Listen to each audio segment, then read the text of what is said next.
lost my dog at the wrong fucking time. But all it did was make me stronger, my nigga. That's why I am how I am. I'm a loner.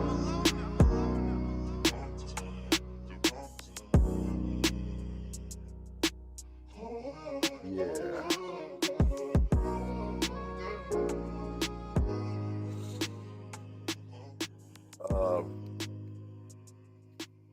Me personally,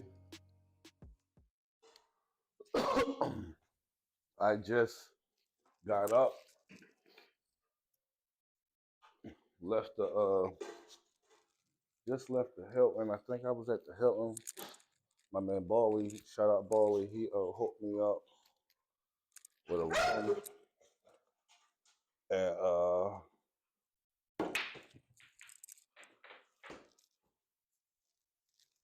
I was leaving the hotel with my little sneaky link on my way to drop her off when I received a phone call. My baby mom, little brother, Booby called me, telling me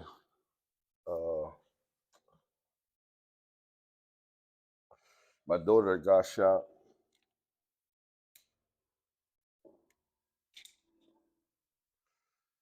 And what hospital she was at. One ball. I ain't got no shot really. What hospital she was at. So I had to get there. Good thing was I wasn't far. I was coming from City Line. Move out the way, Sky.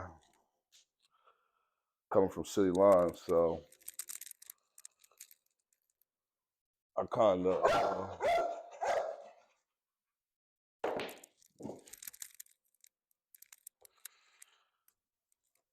I had to go up Germantown, so I was up that way. Dropped my sneaky link off. First one at the hospital.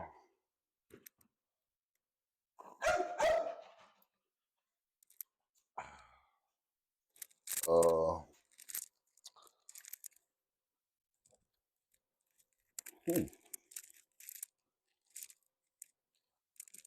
After I got there, they let me go back. Combination in the corner. They let me go back. I had to wait for the nurses to come. I hate 9-balls. 9-balls are difficult. I had to wait for the nurses to come talk to me. For the most part, they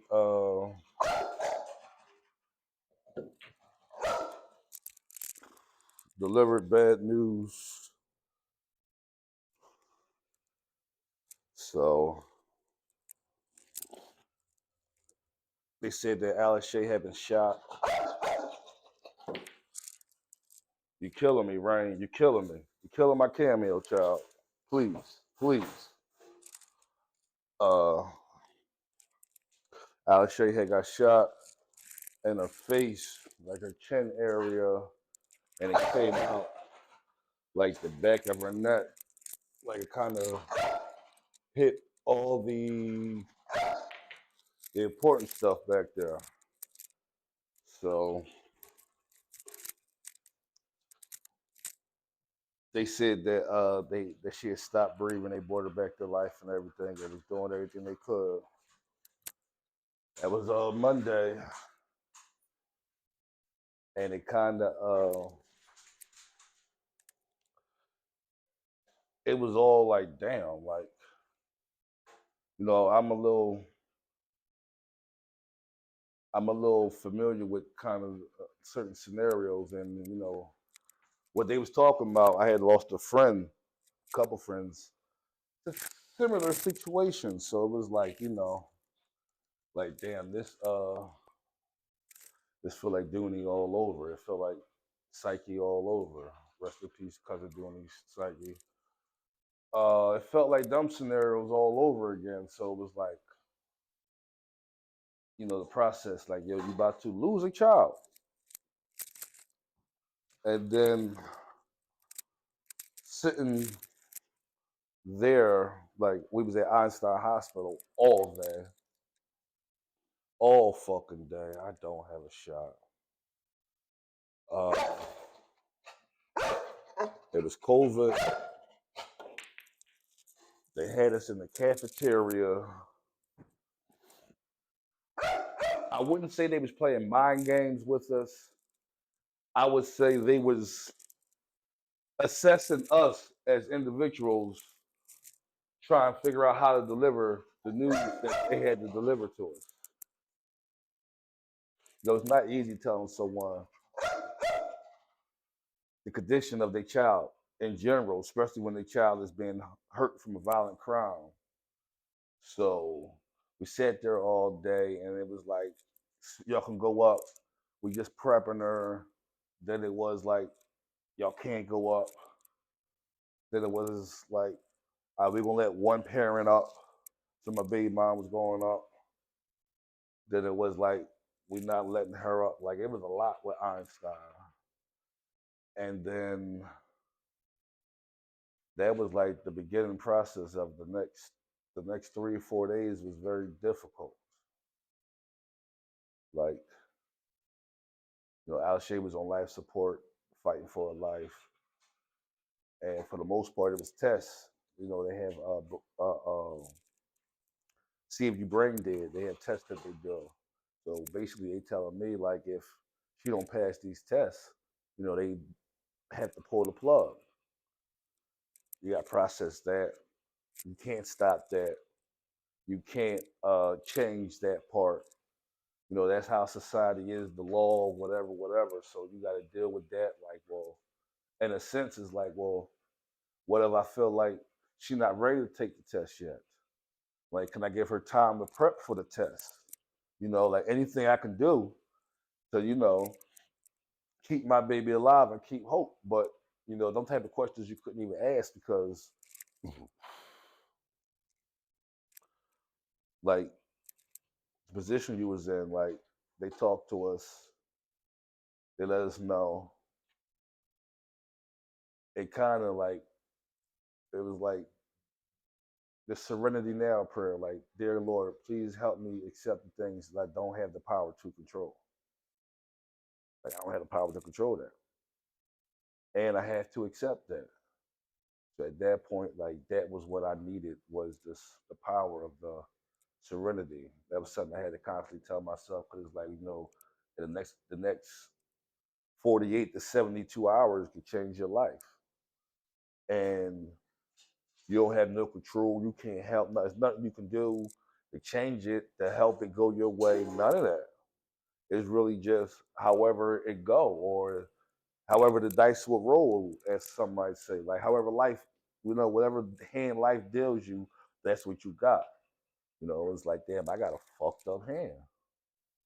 I lost a kid. I got a fucked up hand. But like, it wasn't, like I said, it was that day. Monday was a long day. Sleeping Monday. I had to take off from work on Monday. I had to take off from work in general. Work is just like,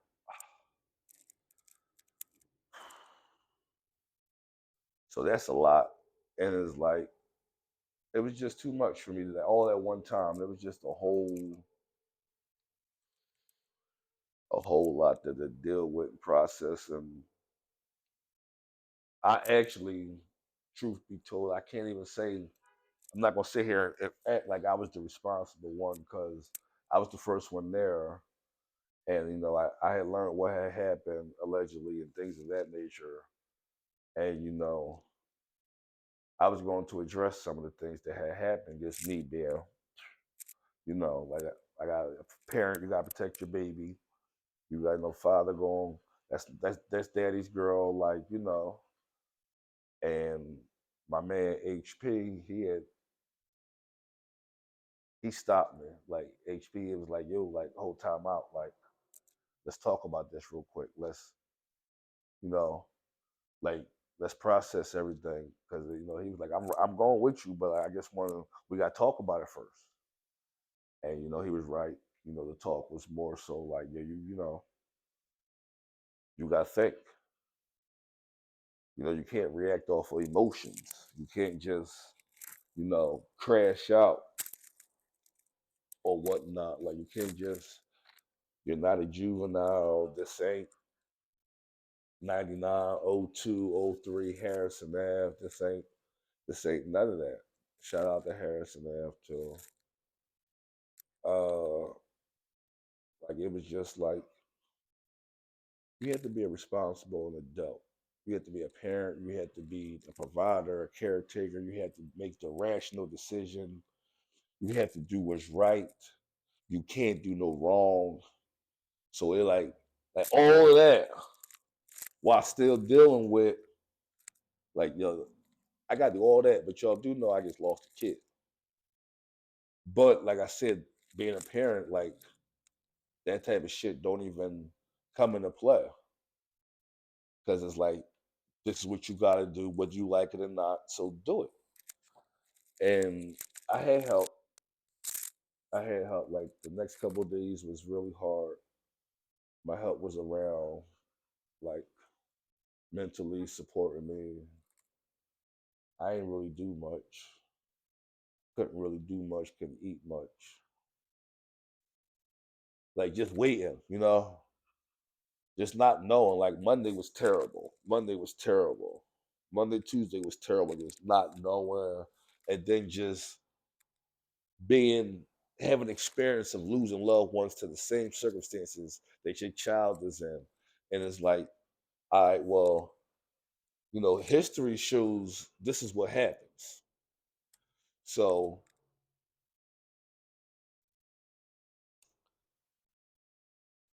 what's the move? Like that's my thought to the doctors.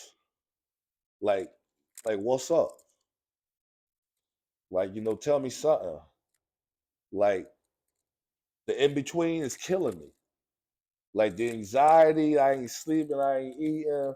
Like shit, the dick can't get hard. Like it's just killing me. Like bro, like motherfuckers, something. Like say something. Say, like what's up? So that was like Monday and Tuesday was the hardest.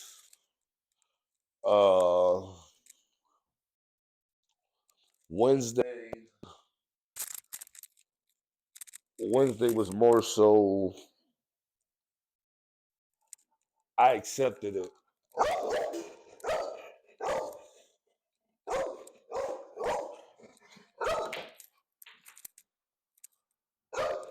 Wednesday I accepted it. That was a good shot too. I'm proud of myself off that shot. That was a good fucking shot. Wednesday I kind of accepted it. It wasn't official, but it's like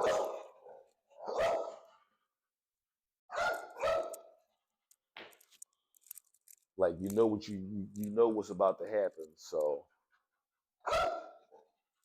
you know what's about to happen. Like so after that, Thursday was the official day. I had to me and my baby mom, I think we talked to the doctor, um, thanked them for what they the effort that they the effort that they put in, and like I was at the point like I came off blunt possibly, not intentionally, but possibly. I guess like these things out of our control. So I appreciate what y'all did, but like let's we need to know what's what so we can move forward because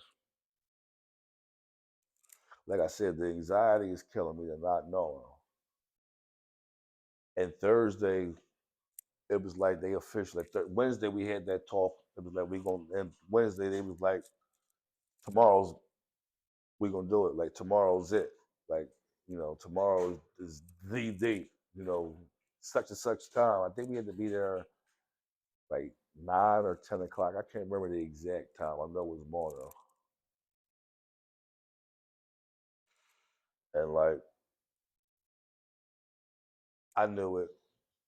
Like I'm a not a real religious person, but I do believe in the higher power and energy and the other side and all that type of stuff. And that morning, I it sounds crazy with me saying it, but like she said goodbye before she left. Like I felt, I almost felt like I felt something, like a zoom, a zap, whatever, whatever. In my sleep, I was asleep, and it zoom,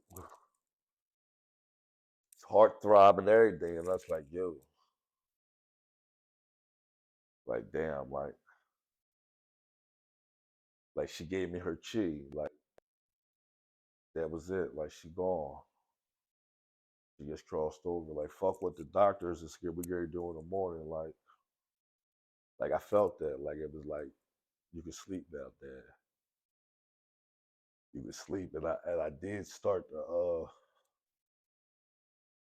make an effort to sleep different. Like I said, them couple days was real rough. And it's cool. It's cool. Chill, y'all. Chill. Uh,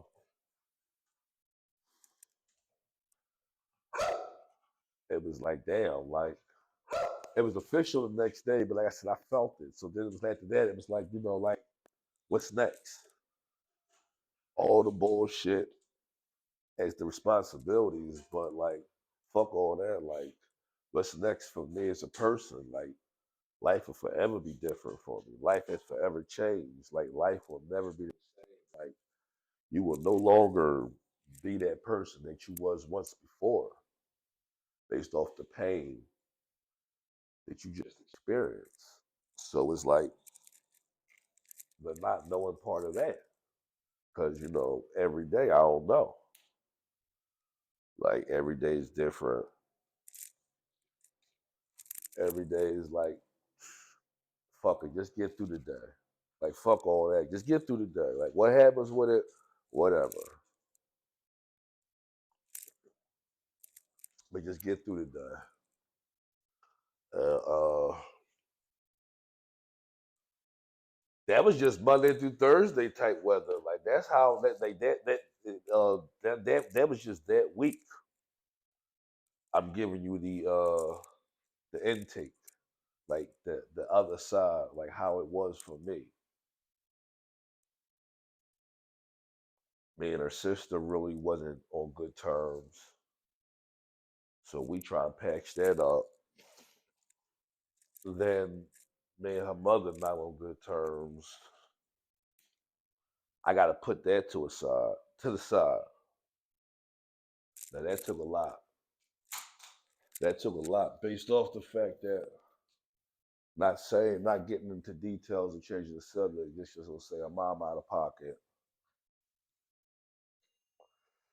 It's no secret, and like what I had to just say, we can't talk about that.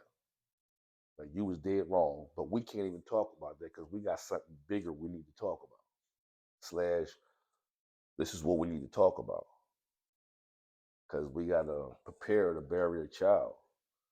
Like we had to put our differences aside and bury a child. And that took a lot out of me. And like I felt like, it's like I'm losing a kid. Like I can't even voice my opinion on the other subject. I just gotta co-parent with a motherfucker that I really feel some type of way about. Like so I had to deal with that.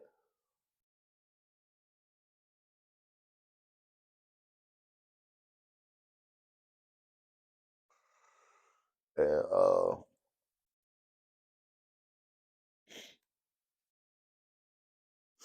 start the planning process. Like we did the funeral, got covered.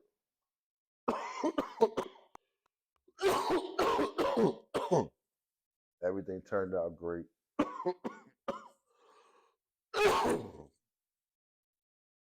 It was some discrepancies with like little stuff that me personally I wasn't worried about. But people talk, the streets talk. People just was worried about all the wrong stuff they was talking about. Because she was shot by her friend. TJ is her friend. I've been in a riot with him. He used to be in my house. I caught them smoking weed, shooting dice on my motherfucking floor. I lived in the greater Northeast at the time. No white folks ain't trying to hear them dice off the fucking wall. Like, you know, that day, mind you, that day I dropped her off. Her slick ass left my basement door unlocked. Caught the bus back with TJ. Just so they can sit in the house and smoke weed and shoot dice. So you ain't gonna tell me TJ wasn't her man. Then, like I said, I was in a riot outside one of the basketball games. I really don't know what was happening. I knew something was jumping off. At the time, I had two girlfriends. We was up there chilling, watching, supporting a big. They called two girlfriends called Alice Big Sis at the time. So we was up there supporting Big Sis. And after the game, in the stands, you could feel the tension. So afterwards, I'm ready to go. I'm just checking on my child before I go. Now I noticed a mob approaching, a mob forming. I have no idea what's going on. I get out the car as a concerned parent. I'm knocking little niggas out the way. Excuse me, you know what I mean? Getting through because I gotta find mines. So when I got to the middle and I found mines was sitting in the middle. Like, what's up? Like, what y'all trying to do? Like, she was talking heavy and she was riding for her mans, and I don't know what them little niggas did. They did something. Like they had about they was outnumbered. Like I from observation, it was like she only know I'm about to remove her from this, and whatever happens to them, may God be with them. You know, whatever Star Trek said, like, because they definitely was getting their ass whipped that day, and she got her little speech off. I walked through the crowd, like they must have knew I was there, because like instantly I grab her, oof, pick her up, grip her up, like, get over here. You ain't got nothing to do with this, whatever, whatever. At that point, the mob said, just like that, I can't make it up. The mob said, her little homies, they was flying everywhere. Each one had 3 or 4 niggas just doop, doop, tuning them up. Now, TJ, I can remember Alice, TJ, that's what she's screaming in my fucking ear. Well, I got her pinned to the fucking corner, holding her up while the mob just does them away from us. And I got her out that situation. And it's like when we talked about it, it was like, TJ, and that's her man. And it's like I do know the name. They've been friends since like the 4th or 5th grade. I think they met in Hoppo. That's Alice went to Hoppo. I think they met down there. But they've been squad forever. Small world. I do know TJ's father. I don't know his mother, but I do know his father and a couple of his uncles, cousins. Like I'm familiar with the family. They a couple of his family members. And it's just, that was her friend. So I know that's her friend. And he didn't mean it. It wasn't on purpose. It was an accident. Like she was not the intended target. She was trying to shoot somebody else. Now that's why I get caught up in also, because the person he was trying to shoot calls me Uncle Dip. Like when I see him, what's up, Uncle Dip? How you living? How's life treating you? Nothing but respect, nothing but love. Like a little nigga, he cool as shit. Like so, it's like that's how close I was to it. That's where I'm caught up in it at. Wow, my family really not the what we call 'em, the spaghetti click. There was no help at all. It was huddled up at my little sister crib. I don't know why. Wasn't her child whatsoever, but they was huddled up there. I wasn't invited. Uh, I knew they was there through the family. Certain family members didn't like things that was being said. There was a question of whatever happened to Alice Shay. Was it because of something that I did, like me personally? And that kind of offended me. Definitely offended me. I'm not gonna say kind of. I'm gonna say definitely, based off, you know, truth be told, they don't even know me. People in like the family always been treated as an outcast. Always been like the black sheep. Never cried, never complained, never asked nobody for nothing. Always self sufficient, maintained, and survived on my own. And it was like, damn, y'all don't even know me. If this is what y'all thinking, family or not, I know y'all don't know me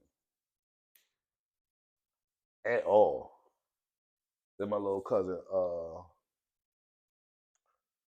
had asked me, did they know about my little cousin Free asked me about something, not getting too much, just the last person that I really had a heated altercation with, and at that time was, I don't even want to get into that too much, but it was just it wasn't somebody that we were on the same team. Like we had a lot in common. I'm gonna say that much. We had shit in common to where as though it was never gonna be that, you know. I forget. I guess at the time, my kid's mother was messing with some little nigga that I don't know. They were acting. I don't know. Heard he did drugs. Like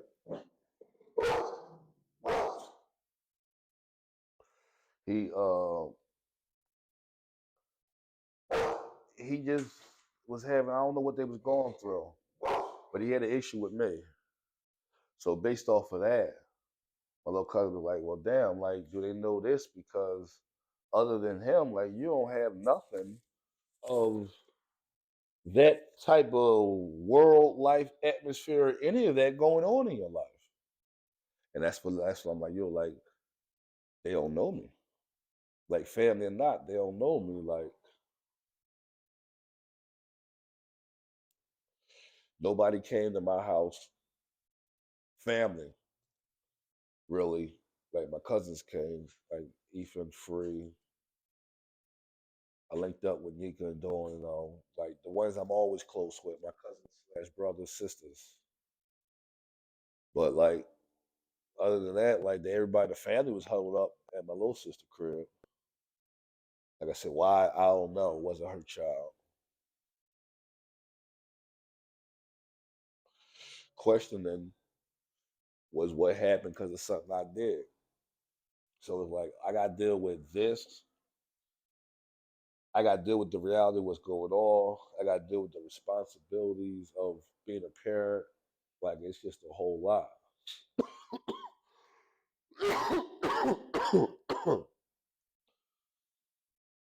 And it really wasn't too much to really talk about. Like it was so much going on. Like I really ain't had time to talk or grieve. Like I had to really handle my responsibilities and just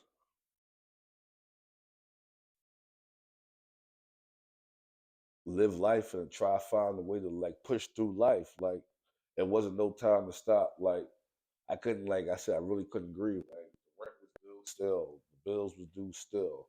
Like I had insurance on Alex Shea, but she didn't. She was required. She was over 18, so she didn't do what she was supposed to do because she acted like she couldn't do it. And every time I asked her, she would hit me with the "I gotta ask my mom," and it's like I know that's bullshit, but like at the same time, I wasn't thinking, she would die. So it's like you got insurance, but you still got cash out for a funeral. You don't have no help. Everybody's looking at you. Your baby mom had collected 2,500 when she looked you in your face and told you she had zero to it. And then whatever that came their way, she kept. At the time, the church, Campbell Church, had done a collection that my mom held on to for about 21, maybe 22 days. Why? I don't know. Like, my pop was on her about it. My daughter and my baby mom made a big deal about it. At that point, I kind of like cut them off.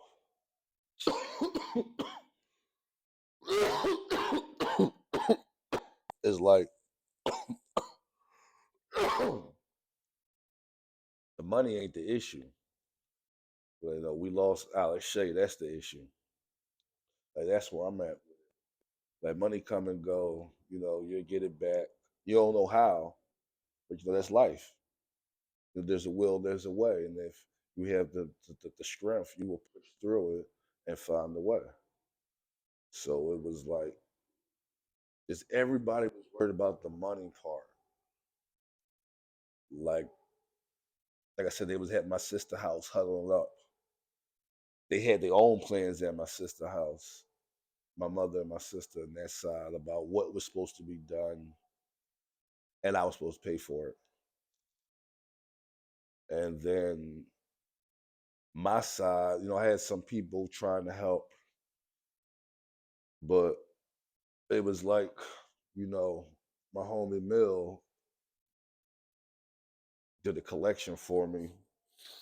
Shout out to Mill. Like, if you're gonna give something or if you're gonna do something, this is how you do it. Like, whatever, because a lot of people was, well, how much do it cost and how much do it need? And it's like, nobody said how much it cost and nobody said how much was needed. If anything was needed. What we do know is that it does cost and it must be done. That's what we do know. So if you feel how you feel, you want to contribute. On my side, he was doing a collection for me. Campbell did a collection. Like I said, my baby mom family did contribute. I believe she got out like 5, maybe 6, because she made it seem like I couldn't cover it. Like we did talk about it, and she told me she ain't have nothing, and that was after one of her family members had already told me she had 2,500 and was expected to get another 2,500 within 24 to 48 hours. And also, he personally assured me, if needed, whatever change, whatever was short, he was going to cover it. Because he was like, it's about making sure, the child has a proper burial. Like my baby mom wanted uh, doves and horse and carriage, but had zero to put to it. I think she put like 392, $392 total, and she backdoored me. She backdoored me with the funeral director and took the money. Like Alex Shea was a victim of a crime, so because of that, I was eligible through the city through a program to get, compensation for the funeral, therapy, work, whatever. But for the most part, the funeral expenses was the big deal. And my baby mom backdoored me for it. Like, did she grieve? I don't know. Like, I'm dealing with all that type of stuff. And this is the first 100 days from June to March. I'm dealing with all that. Like, damn, like, that was a lot. It was a lot to deal with. Like, Alex Shea, per se, was outside hanging with his friends. He was trying to shoot somebody else, while at the same time, he had no respect for the simple fact that Alex Shea was actually engaging with the person you try to shoot. Oh yeah, it was the wrong time. When I lost my friends, that shit cursed me. Never felt so much pain before, that shit hurt me. Ain't no coming back, they stood over and gave me 30. Coming out the crib, he was slipping off to 30. Lost myself in 99, when shit was all fine. Thought I would live long, but that shit all lies. Got a text like, you good? Yeah, that's around 5. Then I got a call, tone dead, that's around